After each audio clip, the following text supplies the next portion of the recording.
As I've said many times before, the economic crisis of 2008 was only a speed bump on the way to the main event.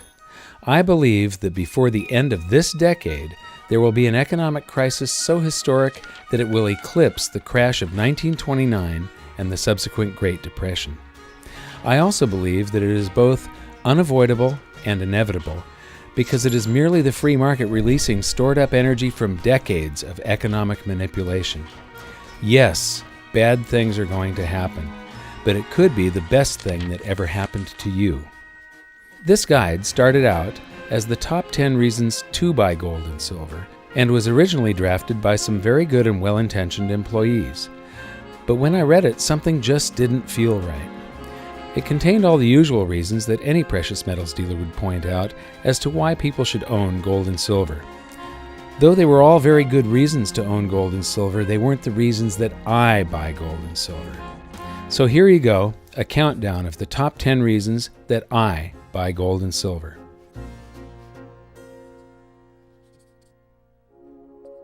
Top 10 reason number 10. All the world's currencies are fiat, and fiat currencies always fail. 99.9% of the world's population is unaware that we no longer use money. We use fiat national currencies. What is a fiat currency? Fiat currencies are faith-based. They are national currencies that are not backed by anything of value like gold. Instead, the government just declares that they have value, and as long as the people keep believing, they do have value, and the people accept them for a while. But here's the thing. There have been thousands upon thousands of fiat currencies throughout history, and they have all failed. 100%, no exceptions. But there is a vast difference this time around. Since 1971, for the very first time in history, all the world's currencies are fiat currencies simultaneously. Remember this as we progress through the top 10. All fiat currencies fail. Top 10 reason number 9, the current state of the global economy. Throughout history, societies have swung back and forth from quality money to quantity currency and back again.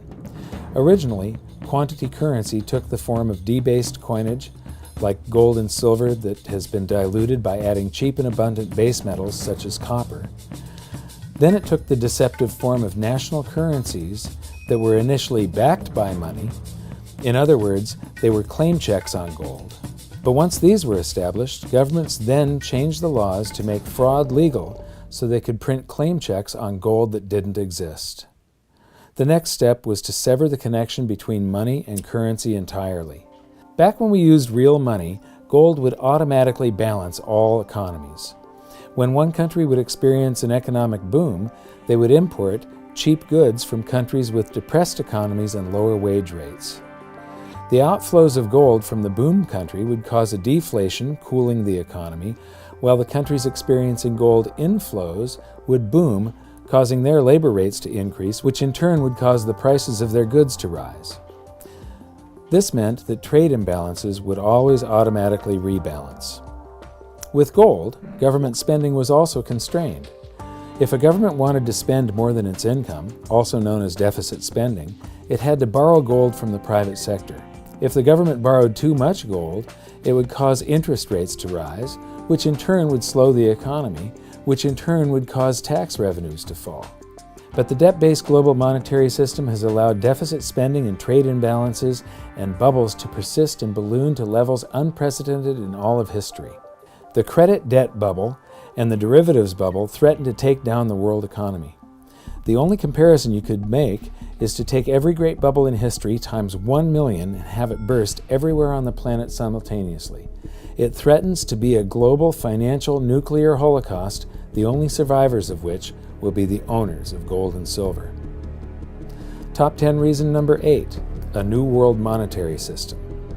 I am a firm believer that everything happens in waves and cycles. When I was writing my book, I discovered that every 30 to 40 years the world has an entirely new monetary system. We have had 4 different monetary systems in the past 100 years. The system we are on today is the US dollar standard. It is an aging system that is way overdue for its own demise. It is now developing stress cracks and will one day implode.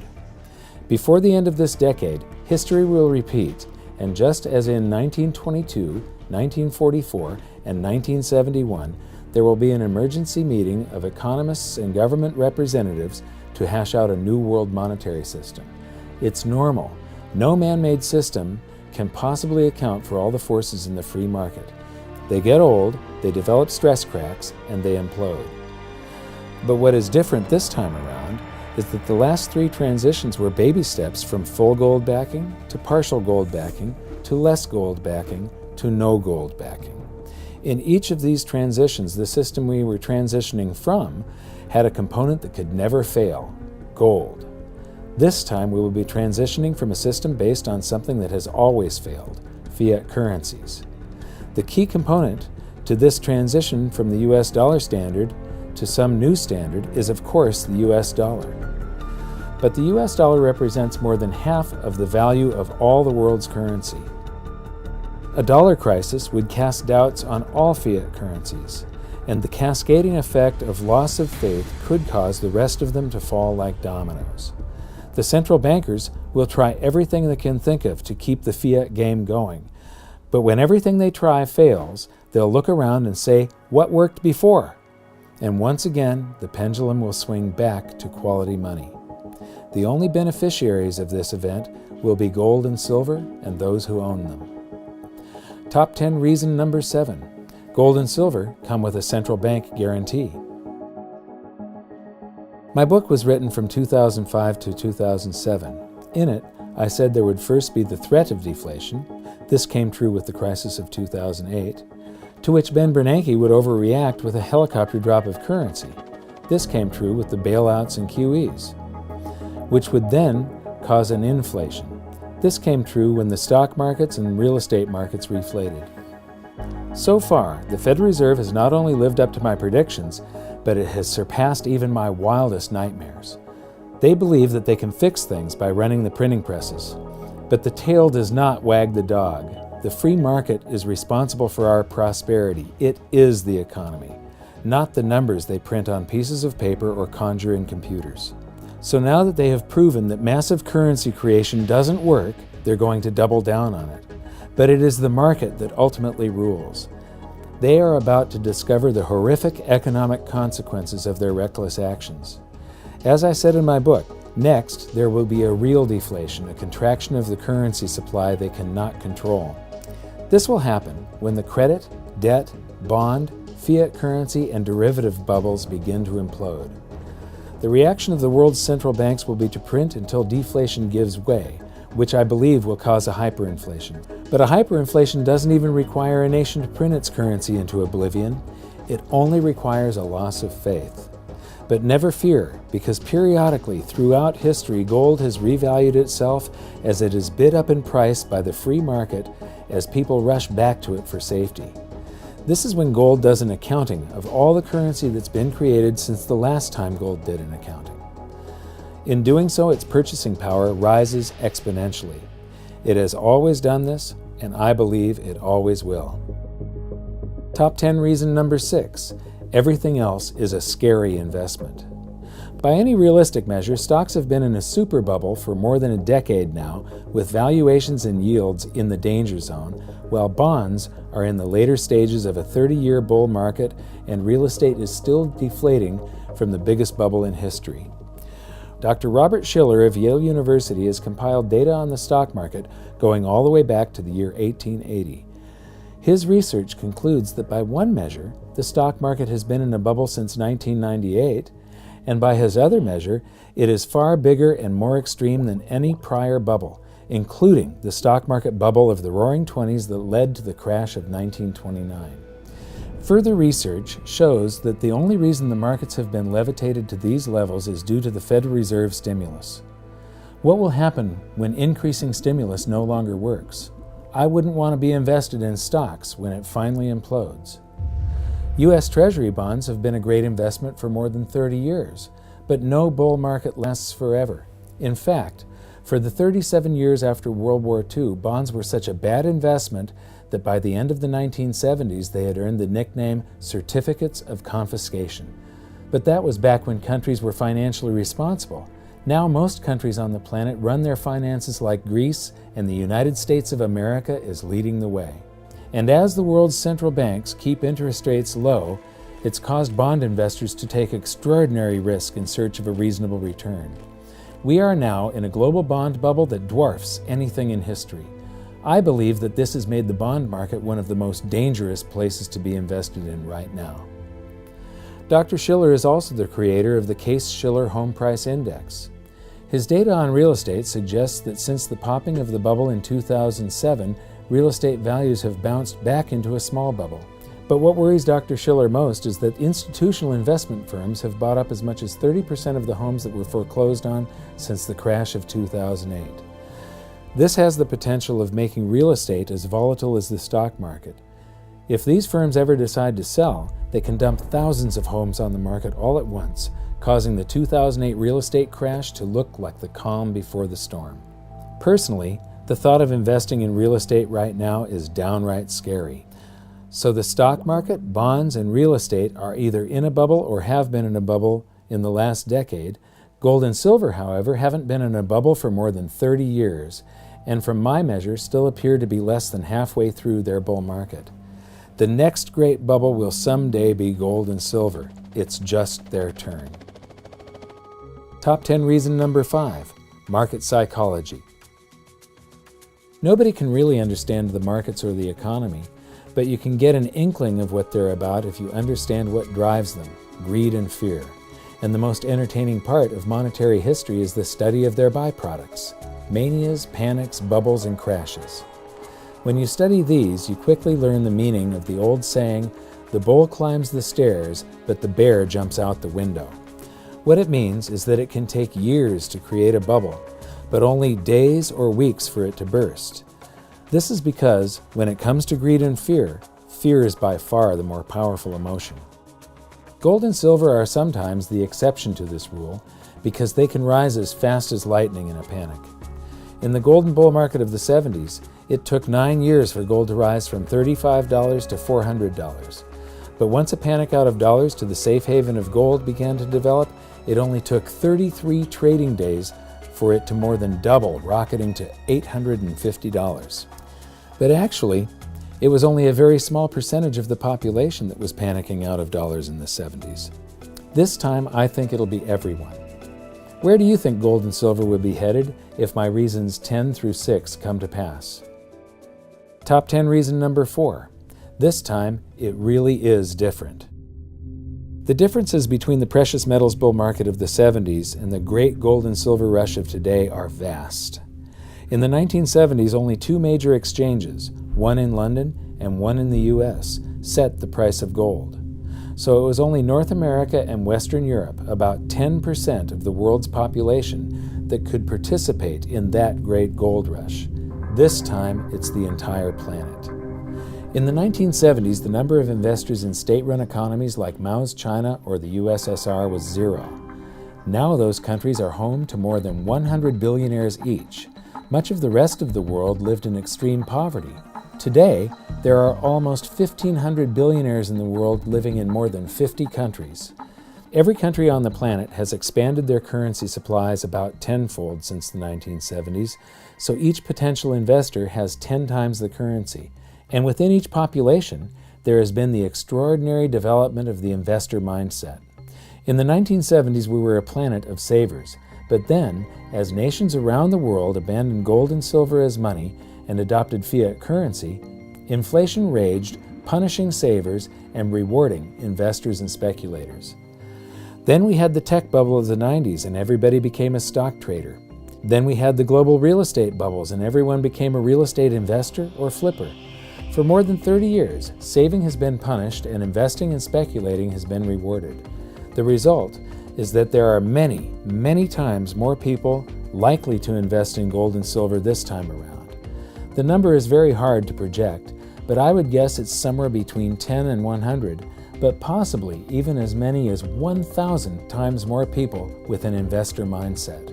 Remember that in the state-run economies, more than half the world's population, there were no investors.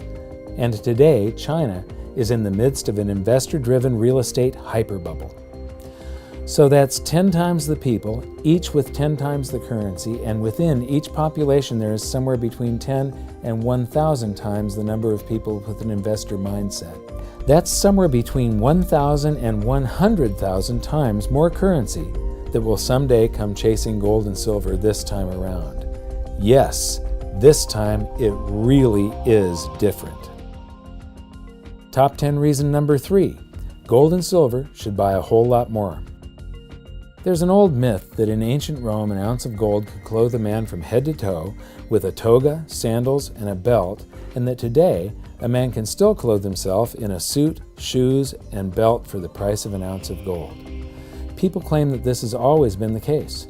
Nothing could be further from the truth. Before the Federal Reserve was created, you could buy an outfit with an ounce of gold, but by the end of the Roaring '20s, due to inflation, you couldn't. Then by the beginning of the Great Depression, because of deflation, you could, but by 1970, an ounce of gold would only buy the shoes.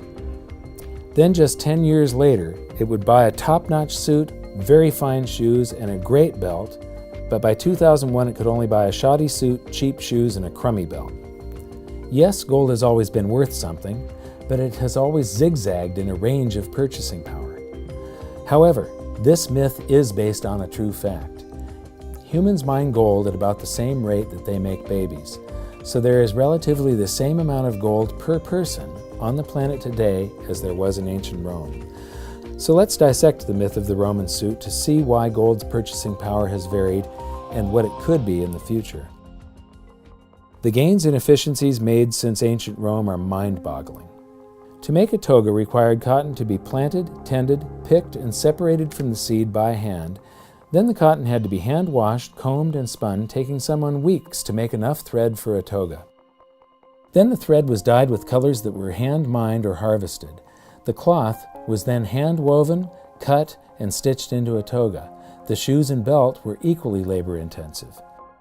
Today, with factory farming, cheap fuel, modern irrigation, and pesticides, it's possible to tend thousands of acres planted at densities never before imagined. Giant combines drive through the fields, plowing the dirt and sowing the seeds in one pass. At harvest time, specialized combines pick the cotton and other machines separate the seed. With factory ranching, efficiency is the same story, with thousands of sheep being tended and shorn in production line fashion. Then trucks deliver the cotton or wool to where it's washed, combed, and spun into miles of thread in minutes, then dyed with cheap mass production dyes and woven into miles of cloth by machines, again in minutes. Then the cloth is stacked many layers thick, and a computer-guided shear cuts out dozens of each of the parts of the suit in a single pass. The parts go to an assembly plant where workers who specialize in making the left sleeve or the right leg and such do so at amazing speed. Workers that can turn out dozens of suits per day do the final assembly also at a blazing rate. Then it's shipped to a store where you can pick from dozens or even hundreds of styles, colors, and sizes. And it's a similar story at the shoe factory that spits out a pair of shoes every few seconds and the belts that come off the production line by the thousands.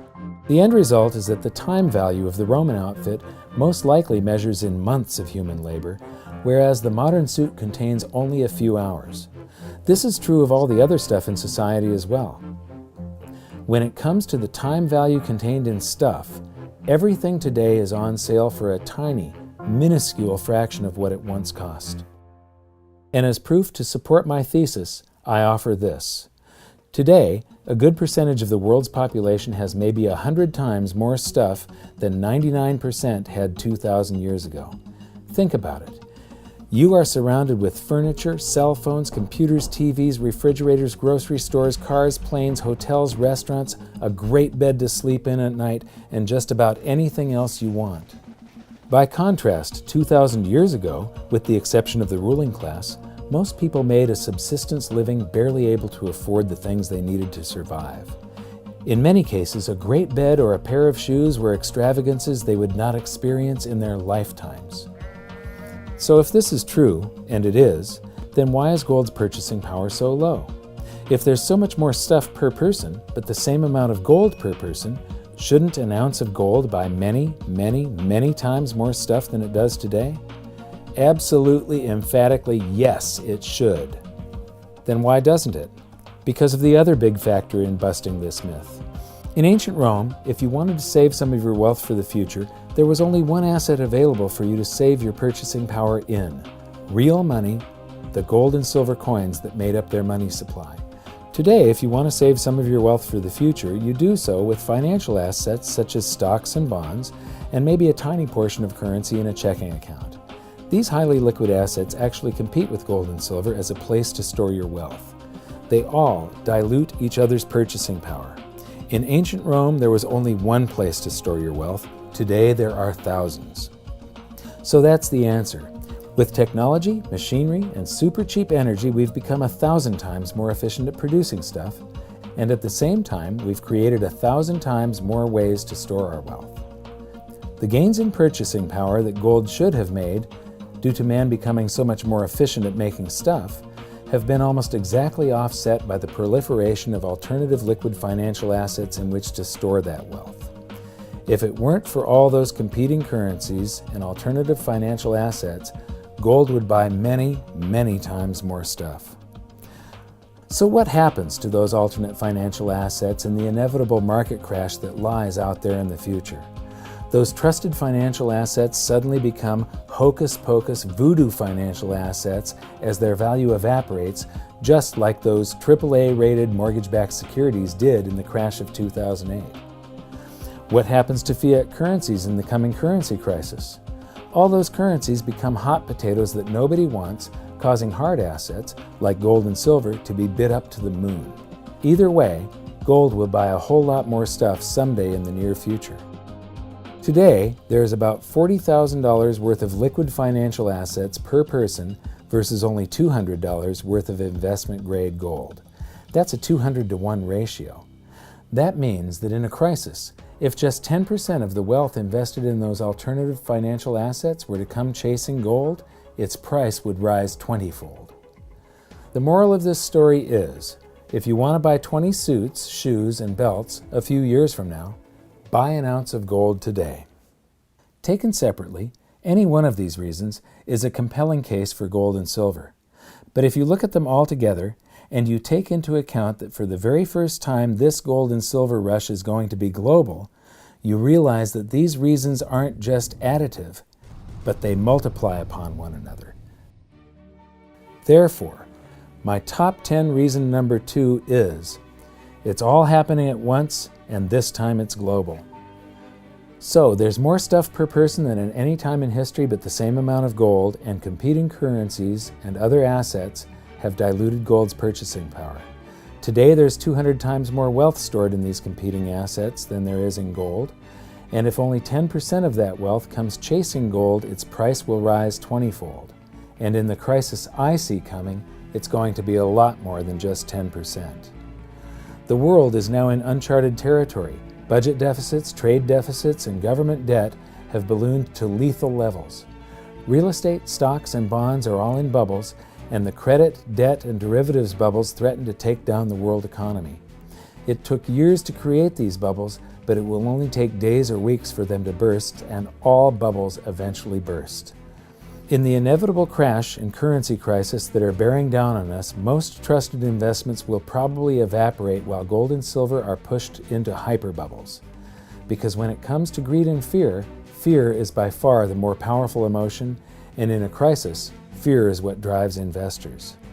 Today there are 10 times the people, each with 10 times the currency, and somewhere between 10 and 1,000 times the number of people with an investor mindset than in the last great gold and silver rush. That's somewhere between 1,000 and 100,000 times more currency that will come chasing gold and silver this time around. For the very first time in history, all the world's currencies are fiat, and fiat currencies have always failed. Couple that with the facts that every country on the planet is creating currency on a suicidal scale never before imagined, that every 30 to 40 years the world has an entirely new monetary system, that we are overdue for the transition to a new monetary system right now, and you now have the recipe for a cataclysmic economic event that will be the greatest wealth transfer in history. It can either impoverish you, or it can enrich you beyond your wildest dreams. Knowing this, you think I would take every spare unit of currency I can get my hands on and buy gold. So why don't I? Because silver is undervalued compared to gold, so I buy both, but I buy mostly silver. And finally, top 10 reason number 1, I sleep better. As I said at the beginning of this article, I believe that an economic crisis of historic proportions is headed straight at us, and there is no avoiding it. Never before have all the governments on the planet simultaneously laid down the foundation for the perfect economic storm. I believe that there will be a global fiat currency crisis that will cause the bubbles in stocks, bonds, and real estates to burst simultaneously. This will result in the greatest economic crash the world has ever seen. Things could get pretty bad. The possibilities range from my being completely wrong to total economic collapse and a financial Armageddon from which we never recover. Toward the bad end is the possibility of the failure of the monetary system, which could cause rioting and a disruption of the food supply. But in any range of possibilities, there is something called a bell curve of probabilities. What that means is that either of the extremes, also called the tail risks, are very unlikely to happen, but that something in the middle is very likely to happen. Believe it or not, I am not a doomsayer, but nor do I believe the government when they tell me everything is going to be all right. I think it's going to be something in the middle. Yes, I believe it's going to be the greatest crash in history, but I have great hope. Man is an amazing species. We have a resilience and ability to adapt and bounce back from anything. Yes, banks could fail, but new, more efficient ones would take their place. Yes, the world monetary system could collapse, but this could be a good thing. If we could just make fraud, theft, and conflicts of interest illegal for the financial sector, like it is for the rest of us, and if we could just leave the free market alone and stop manipulating and meddling with it, it would quickly provide us with a new, efficient, stable, and honest monetary system that would increase the prosperity and standard of living for everyone. Yes, the stock, bond, and real estate markets will probably crash, and for those who are unprepared, it will be devastating. But if it's going to happen anyway, and if there's nothing I can do about it, then I may as well try to figure out how to turn this catastrophe into the best thing that has ever happened to me. As I have said many times, there are these brief moments in history where the safest asset class, gold and silver, the safe haven to protect your wealth for the last 5,000 years, simultaneously become the asset class with the greatest potential gains in absolute purchasing power. In periods of crisis, gold and silver are the asset class that outperform all others. This decade will see the greatest financial crisis in history. That means it will also be the greatest wealth transfer in history, and that means it is the greatest opportunity in history. How have I prepared for the range of possibilities? I've been accumulating precious metals since 2002. To me, this relieves a lot of anxiety. And now, I've purchased a supply of emergency food. I've given one of these assortments to each of my family members, my best friends, and all of my employees. This has relieved most of my remaining anxiety. How do I sleep at night? Very well, thank you. So now that you know why I buy gold and silver, I'd like to show you how to buy gold and silver. Before you buy an ounce of gold or silver for yourself, I want to send you a free copy of my book, Guide to Investing in Gold and Silver.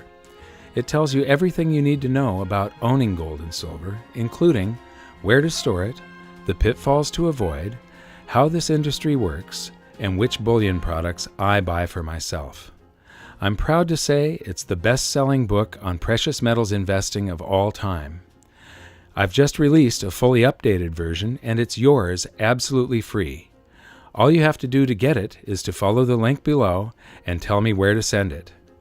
Enjoy the book, please share this video, and thanks for watching.